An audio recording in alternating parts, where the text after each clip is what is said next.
So it's recording. We have started. And usually I don't like to start with intros, but for this kind of webinar, I think an intro is quite fitting because let's take us back to 2021. It's still COVID times. It's still pandemic times. Everyone's still freaking out. The world is going under and so on and so forth. And I am a participant within the 3M team. I think that was the second iteration where bachelor's and master's students were eligible to compete. The next year, I decided, okay, I took third place, not happy, but still, I learned a lot. And the science communication bug bit me. I actually realized science communication is fun. Even though I was scared, even though my presentation looking back is horrible to say the least. If you don't believe me, go Google it, watch it on YouTube. It's horrible. We can all agree it's not good. But anyways, the next year I ended up being invited as a judge, also the following year. And then last year, 2024, I actually took over the organization. So this is the face behind the 3MT. And after seeing my face, you probably realize it's behind the scenes and not in front. Although there were some videos, I like to stay in the background. Anyways, this year, same thing. I'm organizing the 3M team. And this is the reason I want to share my experience throughout and also what a judge is looking for. Because I was that judge and I also saw a lot of presentations throughout the 3 years of judging, probably like 30-ish or so, although I watched every single one of them throughout the years. Also last year, even though I wasn't part of the judging channel, I watched them, made notes, and also gave personalized feedback to anyone who wanted it. But when we talk about the 3M team, the format is quite unique. You have 3 minutes, and I'm not going to go into the whole history of it, but we're going to start with something that I don't want you to do. So what your presentation does not need. It does not need everything that you're going to include in the Google form, meaning your name, your university, thesis title, mentor, whatever. Unless it's relevant to the presentation itself and you're like, oh, my name is this and this. As you can tell, I come from this region, judging by my name, and this kind of ties perfectly into my research and my thesis, and therefore my presentation. There's absolutely no purpose in using it because that's going to take about 10, 20 seconds. Remember, you have 180 seconds. It's not a lot, but it's still enough. It's 180. So if we take 20 away, 160. Not great, right? Another thing it does need is your best zombie impression. So if you're just standing there and telling the audience you're super excited to be there, do you think they're going to believe me? If I came in here and I was like, oh, I'm super excited to host this webinar, is it convincing? Do I want to make you watch more? Probably not. So those two things, please leave them out. There's a time and place for those. Maybe, probably not. But anyways. So this means that you should look at the previous videos. Look at how the video is framed. So it's going to look something like this. When you go on YouTube, I hope you can actually see this. I drew this way too big. You have your video, and then there's going to be obviously a title screen. And then down here, let's do it in red, which you can hopefully see. We're going to have the video title. Nice, YouTube colors. In the title, it's going to be your name, and there's going to be the title of your research. Within the description below, there's going to be an abstract. So every judge is aware of that. If they decide to go through it, they will go through it. If they don't, they don't. But they already know your name. They have your name assigned to them as part of the judging process, which we'll cover in a second as well. So please don't waste that. Anything that is there does not need to be there. And then you also can kind of look at the Virtual School of Research Communication and the other webinars and so on and so forth. Watch the videos of previous competitors, identify what makes them good, look at who the winners were, and learn from them. Because if there's one thing you can do, it's you can recognize patterns and try to emulate those. And if there's one question that can lead you throughout this whole process, it's one question, which is, would you want to listen to yourself? Be honest. Be completely and brutally honest with yourself. If you listen to someone present anything, today's grocery bill, yesterday's shopping list, whatever, a laundry list. In the way that you did, would you listen to yourself? If the answer is no, change it up, figure out why, and then move forward.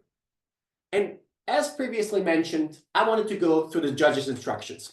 As the organizer of the 3MT, as the chair of the research program, I'm also giving the informations, doing something similar like I'm doing for you, for the judges.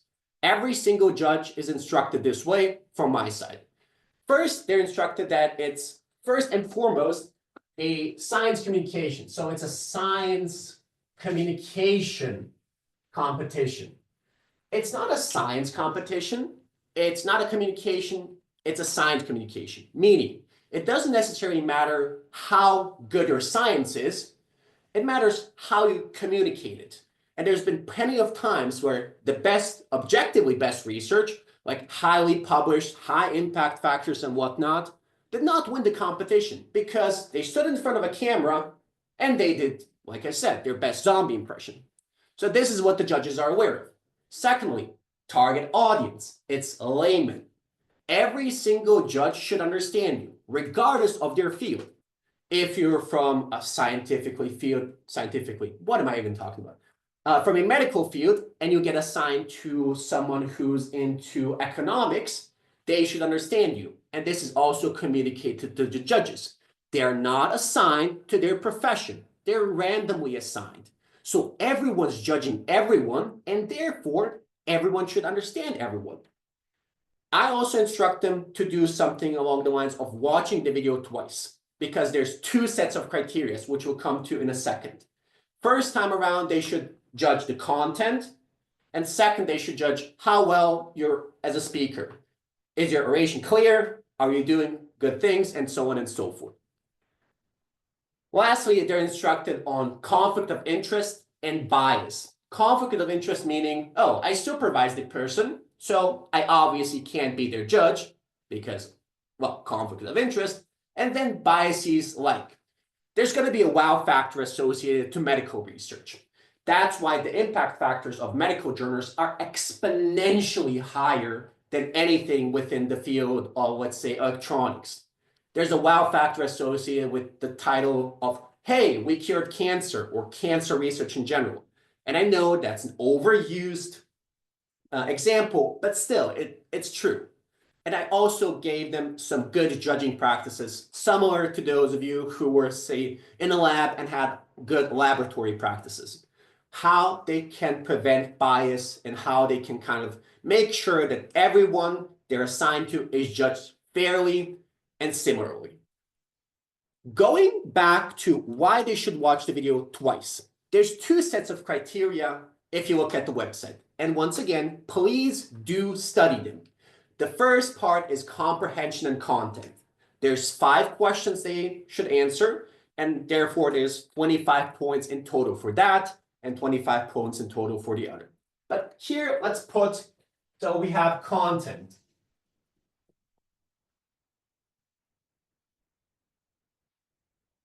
The first question they have is, does the presentation provide an understanding of the background, the significance, and are questions being addressed while explaining terminology and avoiding jargon? We circle back to layman. If I stand here and tell you, DSS exaggerated the effects of this and this diet in a mouse model during chemically induced colitis. Unless you're specifically related to my field, you have no idea what I just said, and I might as well be speaking Spanish or Chinese or whatever. Mandarin, sorry. So avoid jargon, and once again, explain it to a layman. The example person could be a high school student. So someone who has some knowledge, basic understanding of, say, biology, geography, economics, and so on, but nothing on the level of like a university student or an expert in that field. So make sure you also address that, but also the background of your research. Why the hell are you doing this? Why not something else? Why specifically this subtopic? So make sure you're actually precise, but simple. Moving on. Did the research or did the presentation clearly describe the impact and the results of the research, including conclusions and outcomes? If you go on and on and on and on and on and talk a lot about what you did, but don't address what came out, you just wasted your 3-minute presentation. You should have a nice closer that either points them to the right direction, says something along the lines of, and this could lead to further developments in field X, Y, and Z, or this could help to address issue X, Y, and Z within the next 5 years. Or you can state something more concrete of this can help increase the effectiveness of this treatment by 30%.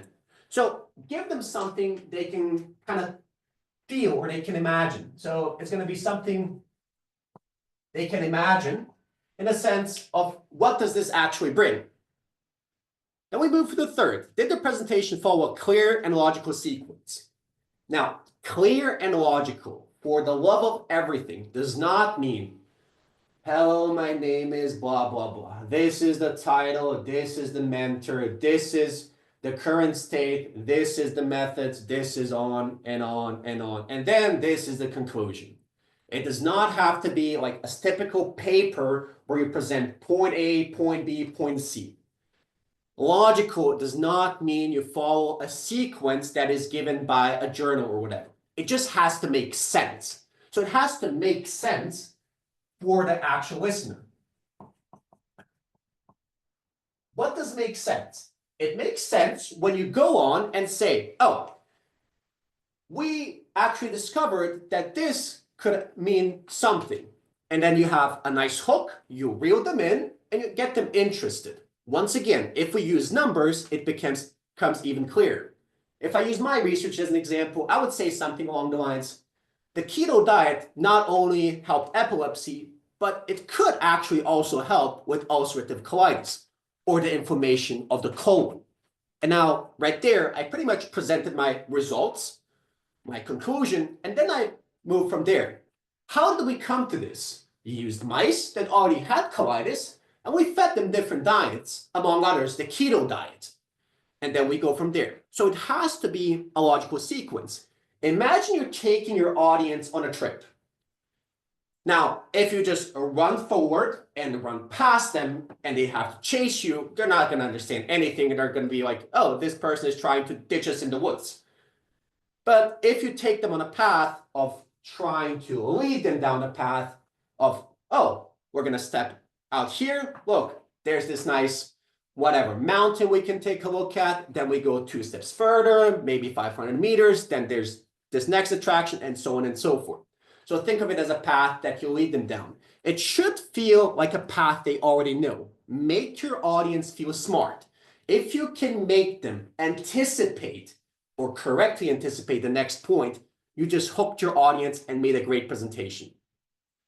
We move to, was the thesis topic, research significance, results, impact, outcomes, communicated in an appropriate language? Once again, similar to the first point where we're addressing layman, is the language appropriate? Not going to spend too much time on this. We can address it later in the Q&A. But once again, simplicity is your friend. Even in the professional environment, even in a congress where you're presenting to peers, to other professionals, remember, any research, the higher the level, the more specific it is.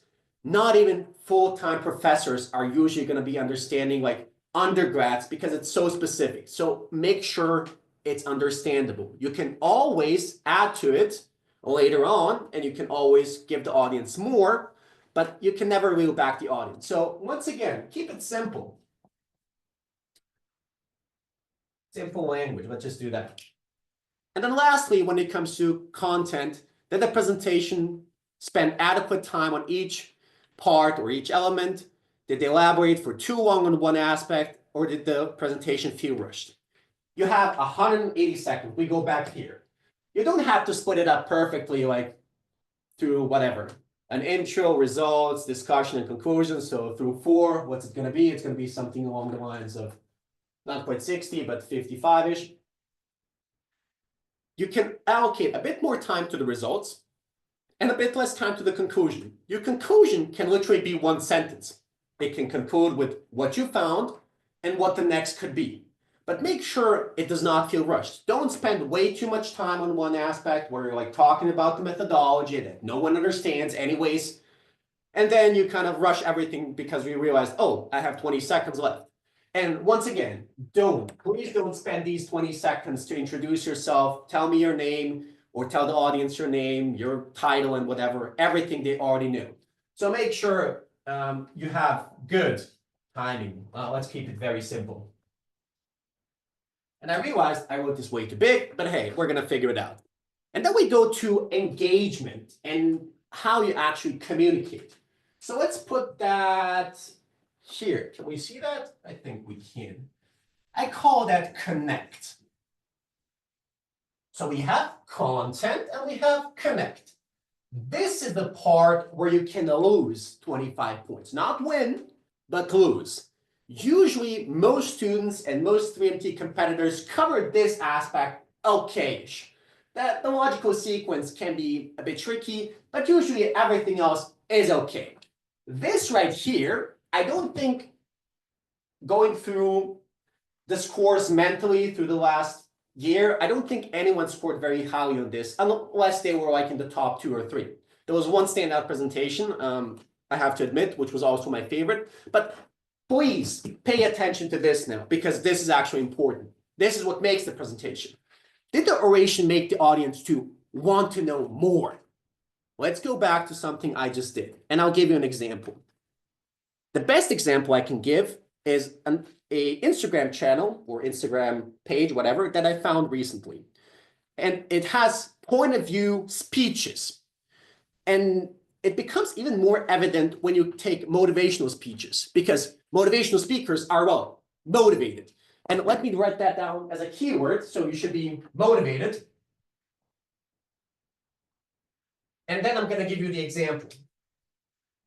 So here's the speech, and I'm going to read it in 2 different ways. Probably not the full one, but let's do it. So I have it in front of me on my phone, and we start.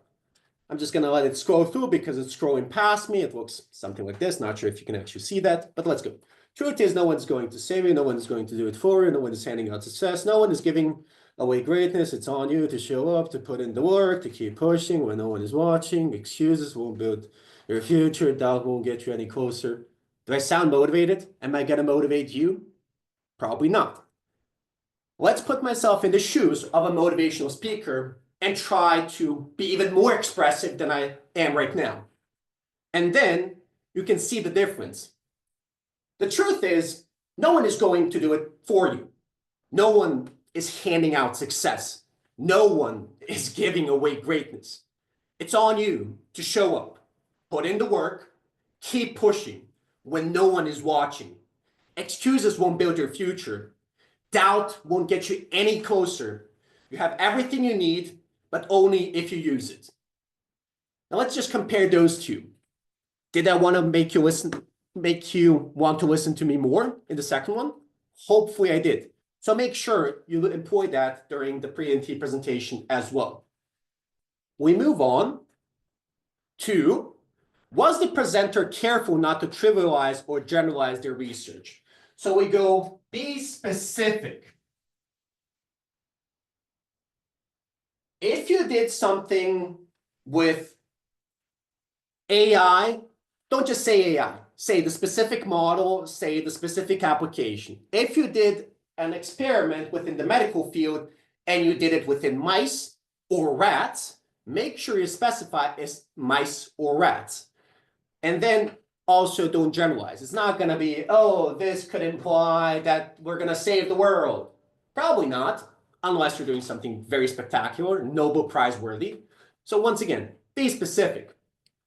Did the presenter convey enthusiasm for their research? Similar to point 1, this is going to be a big one. Enthusiasm.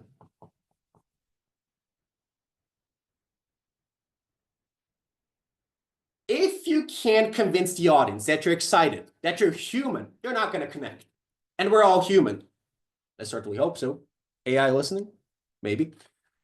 Anyways, you connect with the audience. You connect with the judge. The judge is going to sit there, going to watch right on 6 videos, And if they're listening to the same old video over and over again, and everyone's just talking like this, no intonation, no dynamic in their voice, no enthusiasm, no movement, nothing, and just blank staring to the camera, yeah, you can even stand out better. So make sure you apply this. Did the presenter capture, maintain the audience's attention? Did the speaker have sufficient stage presence, eye contact, vocal range, maintain a steady pace, and a hint of confident stance?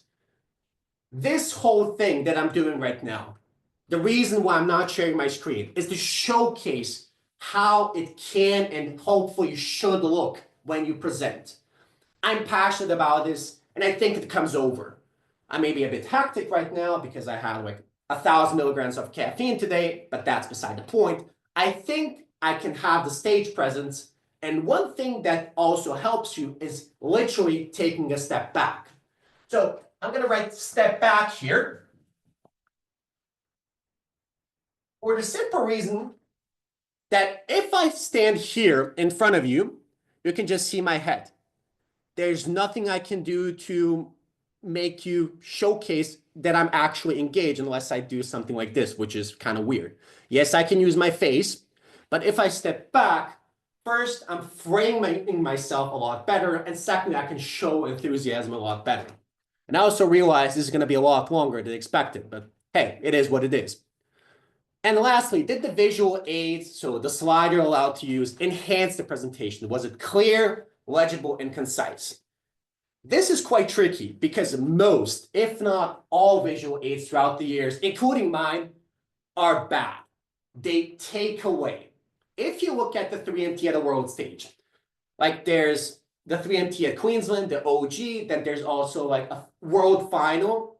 Go and find it on YouTube and watch it. Individuals theater, use the slide, the visual aid, to set a tone. If they're talking about medicine, and if they're talking about, let's say, something that, once again, I always turn back to cancer as an example, that affects many people, they're going to put like a family of older individuals out there, maybe a grandfather, a grandmother, and then their, whatever, grandchildren. It sets the stage. Why?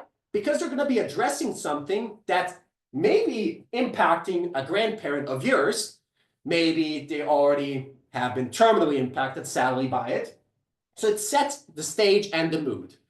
And if you're going to use a schematic to help yourself with the research that you're explaining, make sure it's very, very, very simple. Because if it's not, it's just going to subtract from it. If you decide not to use it, you are the visual aid. And this is also something that the judges are instructed. You don't have to use a visual aid, but if you don't, they're scoring double on the previous point, meaning your stage presence, your dynamicism, your stage presence overall, or what we call here enthusiasm. So here we can also say we're going to set the mood.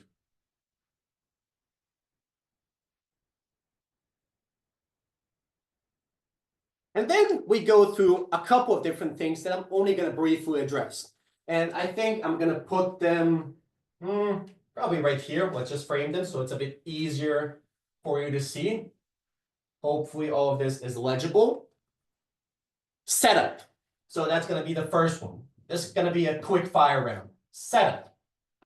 Eye height, something I already addressed in one of those short videos. Camera position, audio, room, background positioning.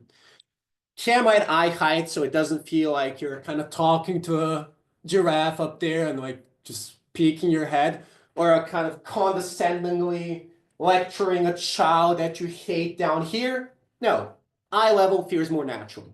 Simple background, ideally something that is monocolor, and also make sure you actually stand out from the background. That's one of the reasons I'm wearing black.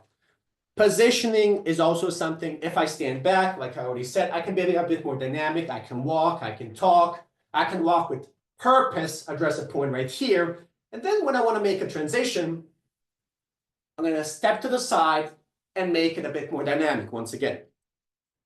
Then we go to dress code.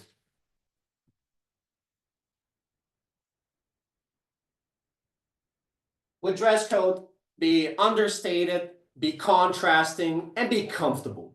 3 things, very simple, quite effective. And then we go to the speech itself, or the way you talk. Imagine your voice as an instrument. Well, the voice itself is often compared to a violin if you look at musical theory and whatnot. The volume should be kind of in the middle, because then you can draw the audience in by speaking a bit quieter, and you can emphasize a point by speaking a bit louder. Pace, mid-level. So you can skip over things that are not as important with a bit faster of a pace, and then be very deliberate when addressing an important point. Articulation, especially with the English language, can be a bit tricky at points. Now, most of you are probably going to be speaking Bosnian, Serbian, Croatian as a native language. So it's not as big of an issue as if you were speaking an Asian language, where there's very little mouth movement. So if I talk like this and I don't articulate my words, it sounds like I'm slurring. Now it becomes even more obvious when I start talking faster and faster and faster and faster and faster. And there's no point of it. What I'm doing this whole entire time is I'm using my entire face to resonate the voice outwards. I might be a bit too loud, but I think the microphone should be equalizing it. But I'm using a lot of mouth movements. So if someone is watching my mouth, they can also lip read me and also understand what I'm saying that way. It adds to the whole thing. And then lastly, obviously, vocabulary that we already covered in detail in the previous points. Moving on to, why is it acting up? I'm sorry, technical issue. As always, there has to be something right. Face. There's right around 300 muscles, I believe, in the face. If there's someone from the medical field out there, they're probably laughing at me if I got it wrong. But use your face. Make sure that people understand that you're passionate about it, that you're interested, and that you're also frustrated, because research can be frustrating at times. Make sure that comes over when you're using your face. Sorry. Why does it do this? Okay, I got it back working. The body. Similar to the face, similar to your vocal range, it should be dynamic. Don't stand there just all crumpled up. This seems shy, this seems insecure. And if I do this, like the typical political stance, I want to talk about the importance of whatever. Doesn't come over well. You can use your hands in a very dynamic way, and one thing is important.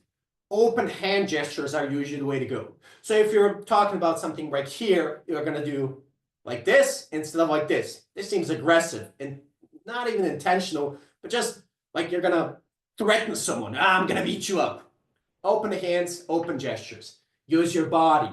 Use your hands. Use the entire body to express something you're trying to say. And then lastly, go to a story. If you can tell a great story about the research, you won. This is the main thing you're trying to do. This is the whole point of the 3MT. Once again, it's a science communication thing, not necessarily a science competition. And since I forgot to write the other things down, I'm just going to do it real quick. So it's going to be speech. And then we left over to the face. We had the body and story. I'm going to do, let's do it here so you can actually see it. Body and story. So we're actually following along and staying consistent. And then the last thing we're going to do is address a couple of things. If all of this doesn't stick, I want you to remember these things. Imagine you're talking to someone. Imagine there's someone on the other side of the camera. Talking to a camera like I'm doing right now can numb you down. It can kind of drain your energy. So either imagine that you're talking to someone or literally put someone behind the camera and just let them nod at you and acknowledge the words you have. This way, it becomes more natural. I truly believe that no one out there is socially awkward when they're passionate about something, when they're talking about something they really enjoy.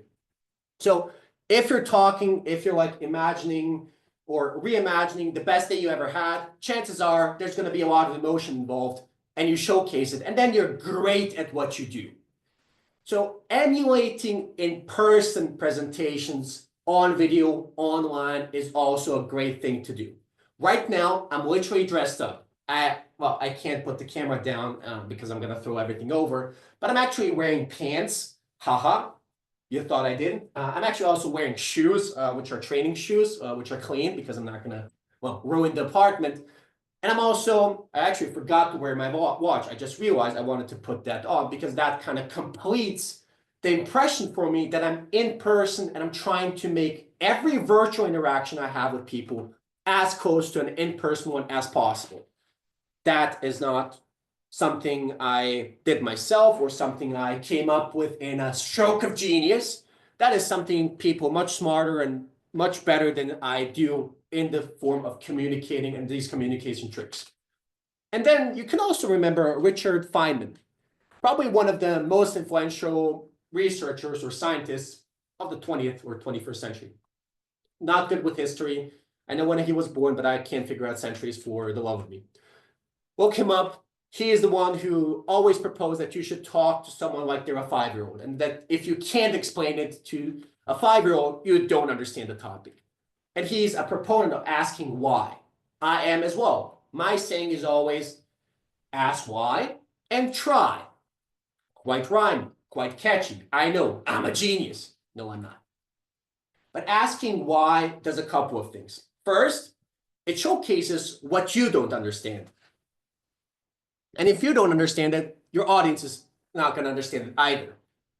And then you try and implement something, and then you ask, why are you doing this? Why am I using my hands? Because this way, I'm actually showcasing that I'm not just stiff and scared, I'm confident, I'm talking to my audience. Visual aids were already addressed. Be careful with them. Make sure they don't take away from the speech.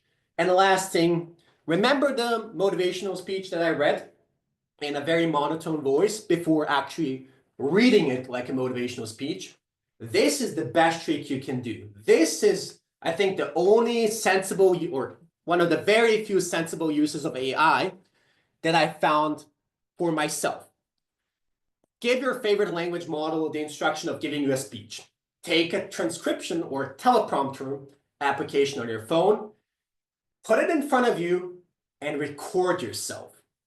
When you have a text in front of you that you can read, then you can focus on all of these other things. Remember back, content, this right here, is something students usually do well with when it comes to the 3MT. Connecting, this right here, is usually where they lose points. It's 25 for a total of 50. If you get all the points here and only a couple of here, that's not great. So when you take away this, which is already good anyways, then you can focus on connecting. So if you have a text in front of you, you can actually read it with emotion, with emphasis, with a dynamic range in your voice, your pace, and everything that needs to be there. Now, everything we just covered was done in hopefully a way where I showed and didn't just tell. Once again, this is the reason I did it without slides. I wanted you to focus on me, not because I'm a narcissist, although one might argue I have some tendencies.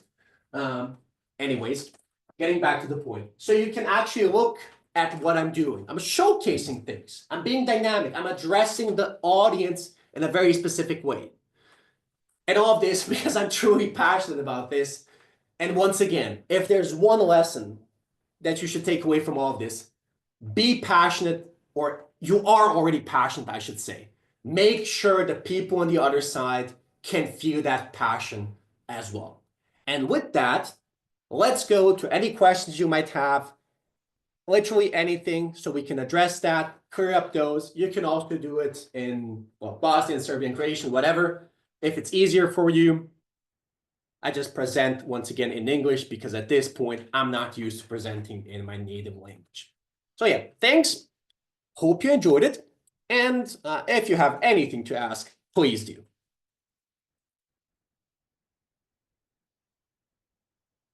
And as I already addressed kind of in the middle, this took a bit longer. And this is a lot of information. It's a lot of tips and tricks, and hopefully it can help a lot of people. I think I covered many of these things already in previous webinars and so on and so forth, also in videos.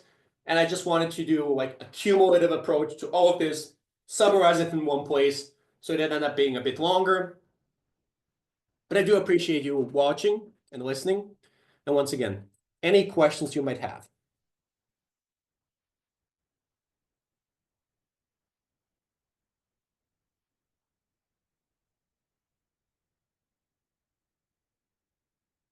You can write, you can turn on your mic if you'd like. If not, we can call it a day.